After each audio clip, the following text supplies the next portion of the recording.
Hi and welcome to the second super lever video in the traffic pivot series. As we learnt in the first traffic pivot video, quality score is heavily reliant on high click-through rate. This is because click-through rate tells Google how popular our ads are and how relevant the ad is to what the searcher is looking for. Hence, it's obviously of good quality, and quality score is quite dependent on good click-through rates. Both are essentially popularity votes, so it makes sense that they're related. If your ads have low click-through rate, Google saddles you with poor quality score because they're obviously not relevant. So either you'll have to pay through the nose to get your ads seen, or Google will block them entirely due to poor quality score. Of course, if your ads aren't clicked, Google aren't making any money, so this is their way of rewarding the more relevant, higher clicked ads that are the biggest earners. While more clicks obviously means more bid charges, the beauty of it is that the higher click-through rate promotes higher quality score, which then means you're paying lower bid prices and getting higher ad rank, which of course increases click-through rate again, and ultimately getting more traffic to your site. So it's a smarter way to bump up your return on investment because you're reducing your costs to reap in more profit. Once you've done your keyword research that gets your ads in front of the right audience, the next step is to get those people to click on your ad in preference to your competitors. So you need to juice up your ads and make them click-worthy. Your quality score and click-through rate are directly affected by the relevance of each keyword to the ad group and the ads within it. So a tight relationship between keywords and ads leads to increased click-throughs, which leads to a higher quality score and better returns overall. We've got a lot of tips to share with you today, so I've separated these into 4 sections. Ad preparation, what to do before you start, the visual aspect of writing ads, language and wording, and a special section on testing your ads. Before you start, there are 3 things you need to get right at the very beginning, and these will make the road a whole lot smoother when it comes to writing and testing your ads. Create small, focused ad groups based on one keyword or small amounts of keywords. The reason for this is that your ads are created per ad group, which means the ads you write have to apply to the whole ad group. If you have an ad group with 100 keywords, it's pretty hard, almost impossible actually, to write an ad that can perfectly target all of those keywords. When you have a smaller, tightly themed ad group, you can write an ad specifically targeted at that keyword or the small group of related keywords. It makes it so much easier to write your ads when you know what you're targeting and you're not trying to cater to everything. Not to mention, it's also better for click-through rate and quality score. Secondly, look at your competitors' ads, especially the top listings, either to differentiate or use what works. So before you start writing ad copy, look at what your competitors are doing. Run a few searches and see what the landscape's like. Pay particular attention to the first page of ads and the highest ranking. By knowing what the competition is doing, you can either differentiate yourself from them by being completely unique, or you can borrow from what you see as working and try to do it the same way or even better. Again, this makes it much easier to write your ad copy when you know what's working and you've read through a few ads to get your creative juices flowing. Lastly, on ad prep, research the best keywords, both bid keywords and negative keywords, to improve click-through rate. I usually include this under keyword research, however, it has such a big impact on your ads. It's essentially the foundation, so it's important to mention here as well. If you don't have the right keywords that searchers are looking for, then your ads won't be triggered. If you're battling with low impressions, this is one of the first things to check. Make sure you're bidding on searched keywords that are trafficked. Negative keywords are hugely important because it filters out the rubbish traffic. If you don't use negative keywords to filter out irrelevant searches, then your ads are going to show in front of the wrong people, and you might get lots of impressions, but your click-through rate ends up being low, or perhaps you might get a lot of clicks and it costs you a lot of money, but you don't have the conversions to show for it. By only showing your ads to the interested audience, You may notice lower impressions, however the click-through rate should be better because it's more targeted and you're getting higher quality traffic for a better return on investment. So those are the 3 tips you should look at before you start writing your ads. Now it's time to look at the visual aspect of your ads, and we'll follow that by language and wording and then testing. Especially with text ads that can all look very uniform, it's important to stand out and grab the searcher's attention, and it's much harder to do with a text ad that's limited in characters compared to, say, a banner ad, which is far more visual. So here's a few tips for getting your ad to stand out visually. Use eye-catching headlines. When searchers are scanning quickly, this is what's going to grab their eye in the first instance before they read the rest of your ad. So more than anything, you want a headline that stands out from the rest, be it clever wording, using punctuation or symbols. The main way to do it though is to use a searcher's keywords. Statistics show that ads using the keywords that a searcher was looking on are clicked more. If you're using dynamic keyword insertion, try and use it within a phrase as well, because many advertisers these days are using DKI or dynamic keyword insertion, which results in many ads looking the same. The best part about matching the keywords is that those keywords in your headline then appear in bold, which stands out to the searcher even more. You've got to be precise with your targeting per keyword. For example, one way to make your ads more prominent is to use numbers, symbols, and punctuation marks. Numbers stand out in amongst text, and actually the more specific the better. If your results are 83% improvement or 3.5 families, then state the exact number if you can. These stand out better than the rounded numbers. For example, make 40k 38,112 if that's what it is. Symbols can also make an ad stand out. For example, if your product is registered or trademarked, you can use these symbols in your ads, which captures the eye in amongst all the straight text.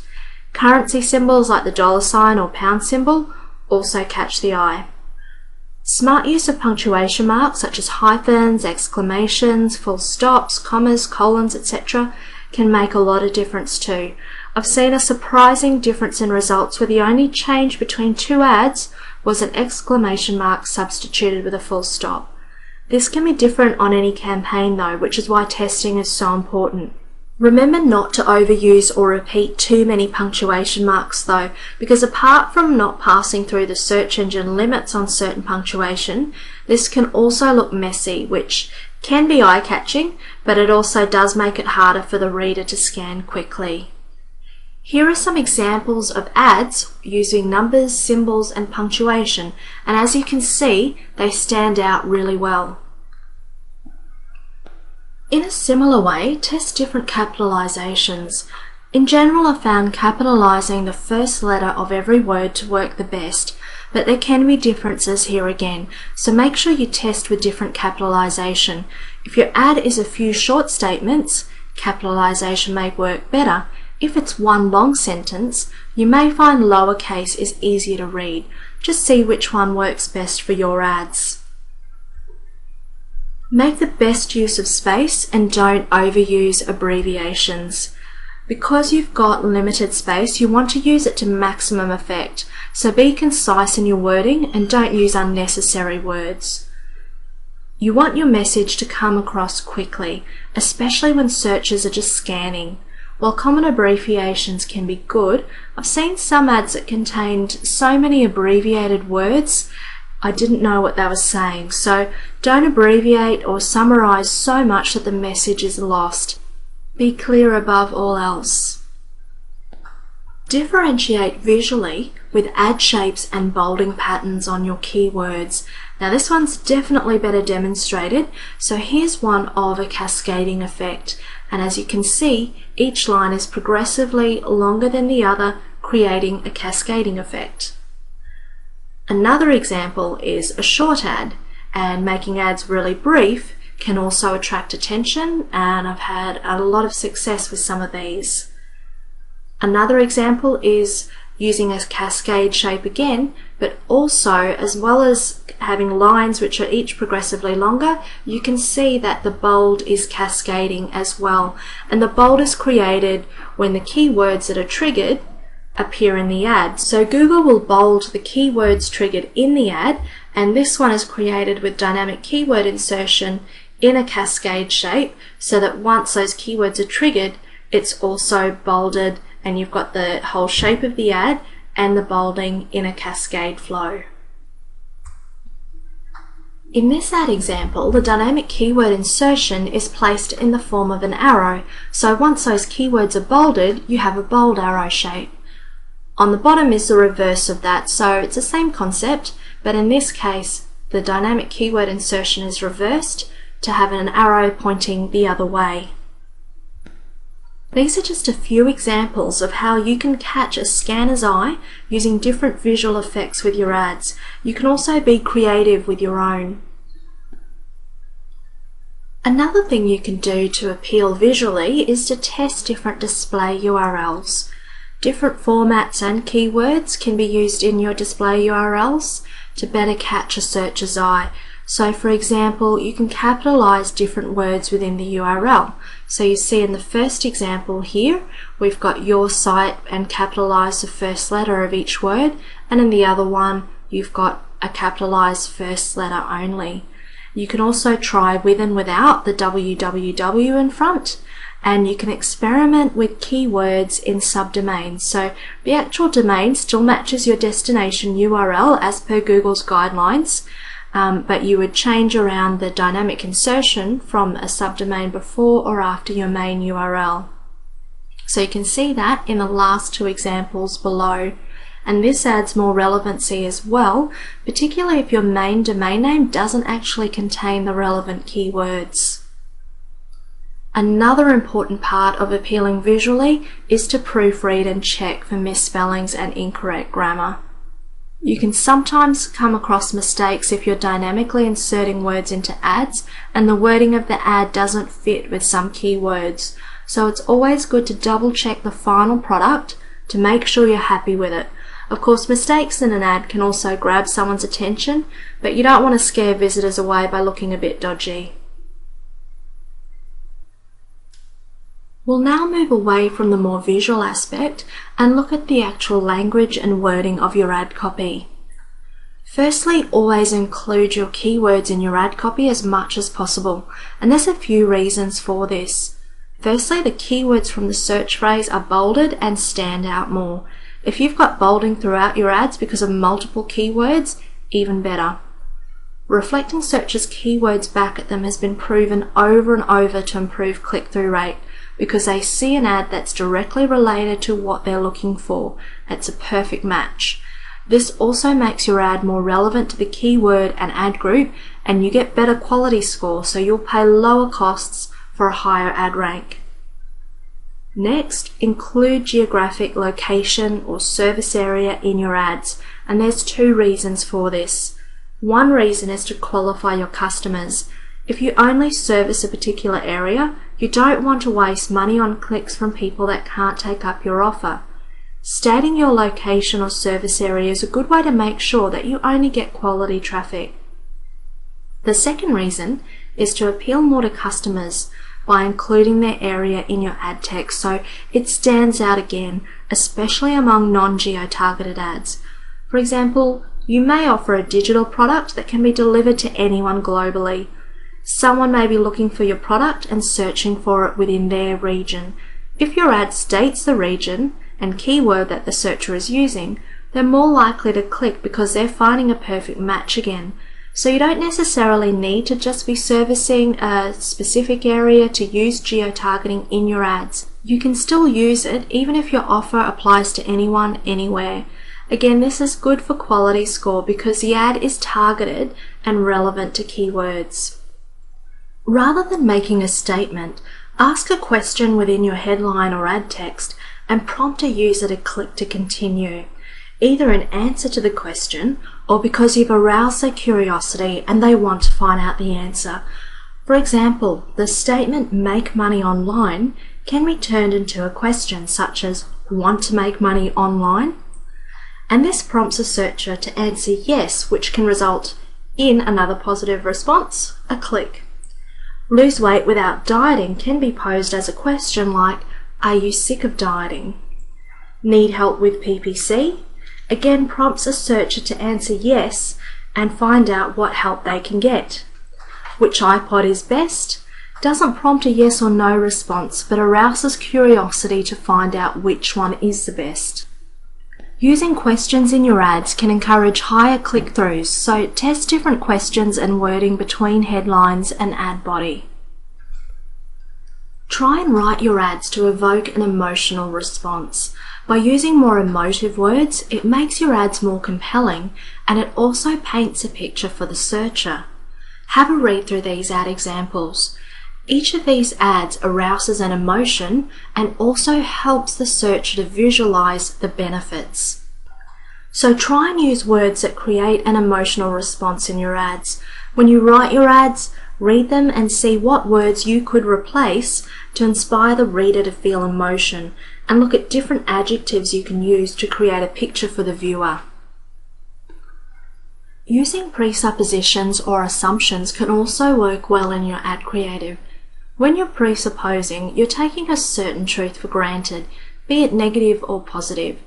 These language patterns are often referred to in neuro-linguistic programming because they can be used to deliberately influence a person's consciousness. Here's a few examples of presuppositions. Saying a product is still the best value assumes that the product was the best value before, or saying that such and such continues to outperform implies it has always performed and that it outperforms other product. This diet no longer works implies that it once worked, but now you've got to look at something new. Read this before you buy takes for granted that you're going to buy. Solve your worst problems with assumes you've got problems in the first place. Grab this opportunity says there is an opportunity. See how fast it is assumes it is fast, it's just how fast. Don't lose your money again, or how much money are you losing, implies that you've lost money before. Tired of trying to lose weight implies that you have already been trying before. So you can see how presuppositions set your ad up to promote the product you're offering. Next, be clear what you want the searcher to do and issue a clear call to action. For example, book now, buy online, download now, reserve your seat, order now, watch a free video, sign up here, get a free trial, etc. These are all examples of calls to action. Telling someone to take action may sound obvious, but it can get a better response than a loose-ended statement, so it's worthwhile testing. Have a look at these two ads. The first one has no call to action, it's just sort of putting it out there. The next one very clearly tells the searcher what they should do. Also, on that note, your audience may respond better to certain action words than others, so test different verbs in your ad copy. For example, order online versus buy online, order here versus get it here, sign up versus register, etc. So different action words like buy, order, get, have, try, test, watch, download. Try and switch those around and test which ones work the best for you. This next one is very similar to emotive wording, but it does deserve its own section. If there's certain doubts someone may have about your product, you can take care of these doubts in advance and reassure people in your ad copy to get searchers to click on your ad as opposed to competitors. For example, what's a couple of doubts that someone might have about travel insurance? Perhaps where they're covered because you don't want to get stuck somewhere and find out you can't get help, and also that you're covered around the clock. So here's a couple of examples. The first one is responding to possible doubts and frustrations. And something like this is more likely to call out to the searcher than this second example, which isn't addressing any kind of doubt or frustration, it's simply saying compare travel insurance. You can also echo the doubt before providing a solution. For example, bad credit? We can help. Can't lose weight? Try our guaranteed program. The first response to those who have doubts that perhaps their bad credit may affect their ability to get a loan or credit card. The second preempts doubt from people who aren't sure that they can lose weight and so might be interested in a guaranteed program. Another approach that works well for some industries or products is a more negative approach. You've probably seen those ads that say, "Stop, read this before you buy such and such," or "Is such and such a scam? Find out why you shouldn't use this particular product." If every other competitor is promoting strong benefits, perhaps this might be a good way to differentiate your ad from them. That's why it's so important to do some competitive research before you get started. Be careful with testing this though, as it may not be the best option for some offers. Stating benefits to the reader is another way to get their click. Features may not mean a lot if the audience doesn't know how those features will actually benefit them.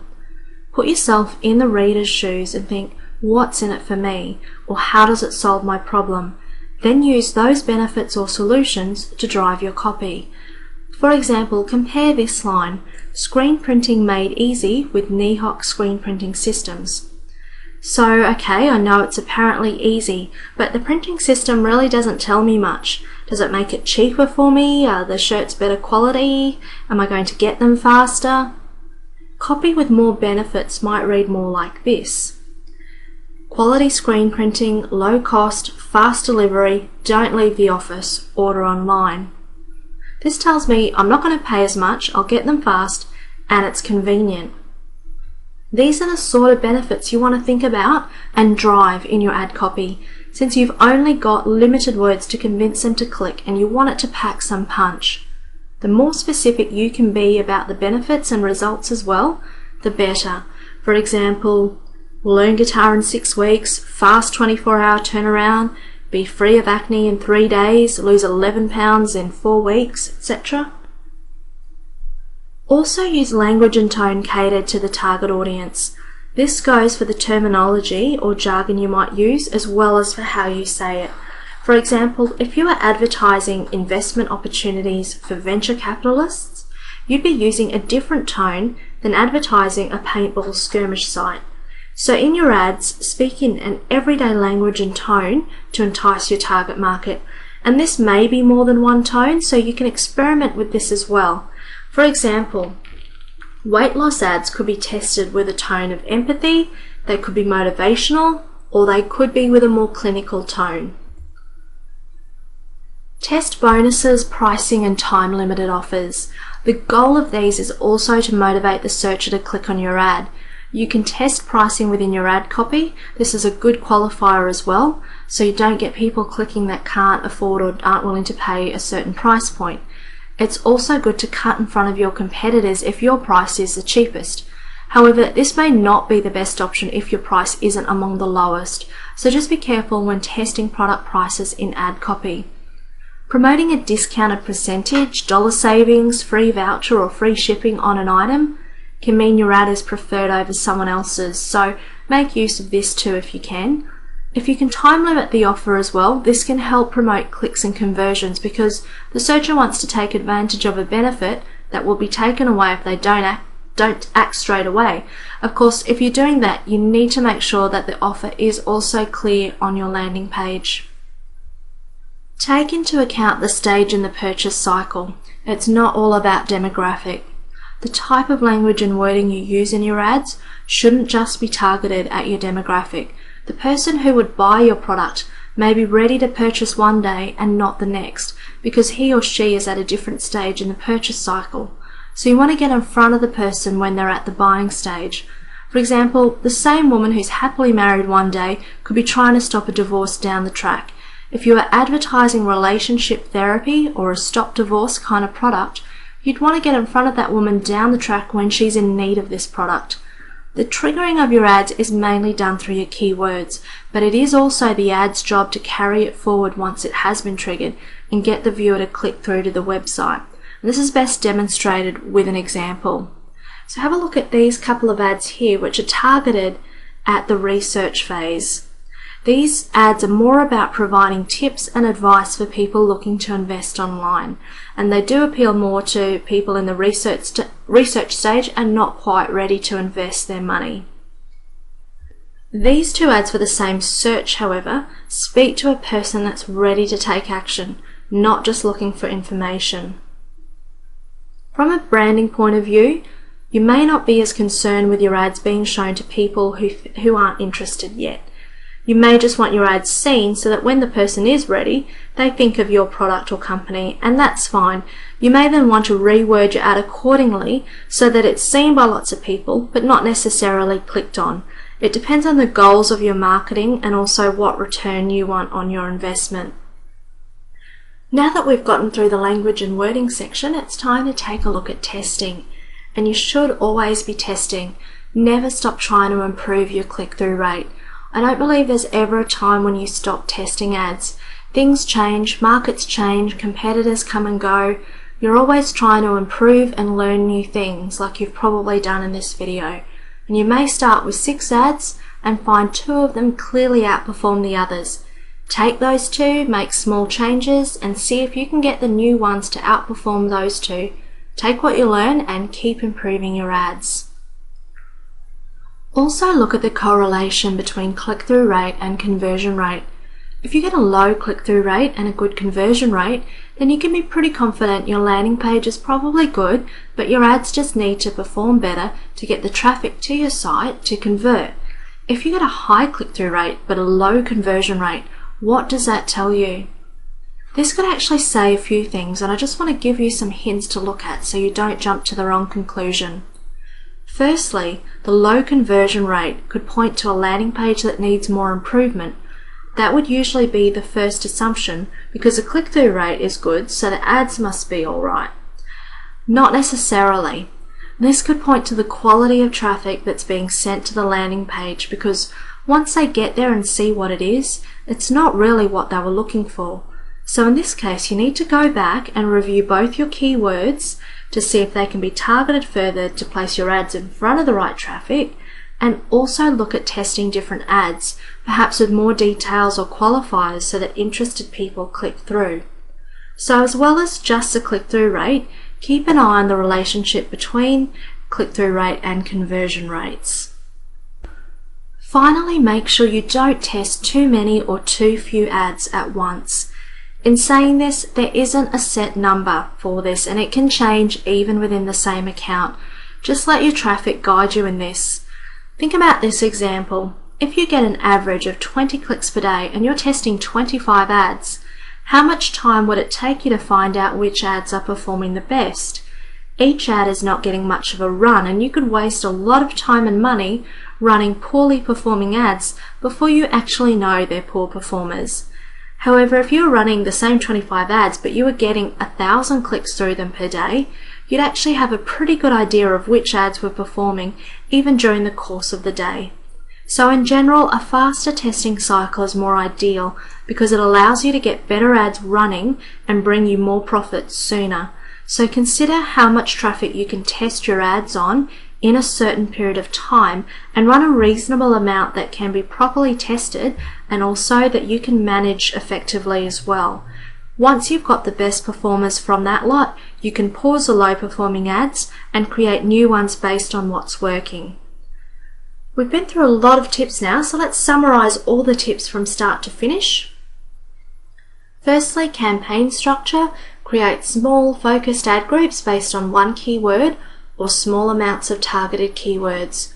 Research competitors' ads, especially the consistent higher ranking ads. Research the best keywords, both bid keywords and negative keywords. Craft eye-catching headlines. Use numbers, symbols and punctuation marks to make your ad more prominent. Use different capitalization. Make the best use of space and don't overuse abbreviations. Be concise and quick to understand. Differentiate visually with ad shapes and bolding patterns on keywords. Test different display URLs. Proofread and check for misspellings, incorrect grammar and/or context. Always include your keywords in your ads as much as possible. Use geographic location or service area to qualify your ads. And ask a question rather than making a statement. Use emotive language and descriptive words or adjectives. Use presuppositions or assumptions. Issue a clear call to action. Test different action words and verbs. Echo doubts and frustrations in your ad text, or try a negative approach. Emphasize the benefits or problems it solves.